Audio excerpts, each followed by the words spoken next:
साथीहरु के तपाईलाई WhatsApp मा एकदमै ठूलो फाइल सेन्ड गर्नु परेको छ जस्तै फुल मुभी नै सेन्ड गर्नु परेको छ भइराखेको छैन भने यो भिडियो तपाईको लागि हो सुरुदेखि अन्तिमसम्म कहीं कतै स्किप नगरिकन हेर्नु होला किनभने आज तपाईलाई मैले स्टेप बाइ स्टेप यो प्रोसेस सिकाउने छु र यो च्यानललाई लाइक कमेन्ट शेयर अनि सब्स्क्राइब गर्न चाहिँ नबिर्सिनु होला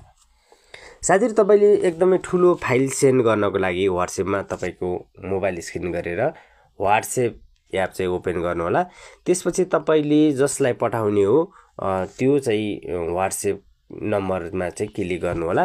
त्यसपछि अट्याच आइकनमा क्लिक गर्नु होला अनि तपाईले यहाँ gallery camera location contact document audio जस्ता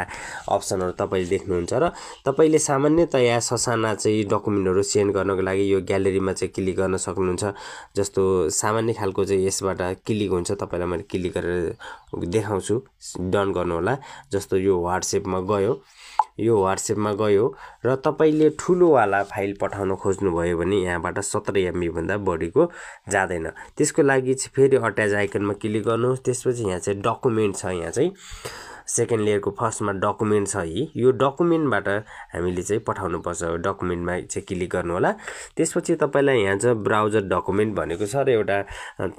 चुज फ्रम ग्यालरी भनेर भनेको छ तपाईले जुनबाट भेटाउन सजिलो हुन्छ जहाँ राख्नु भएको छ त्यसलाई क्लिक गर्नु होला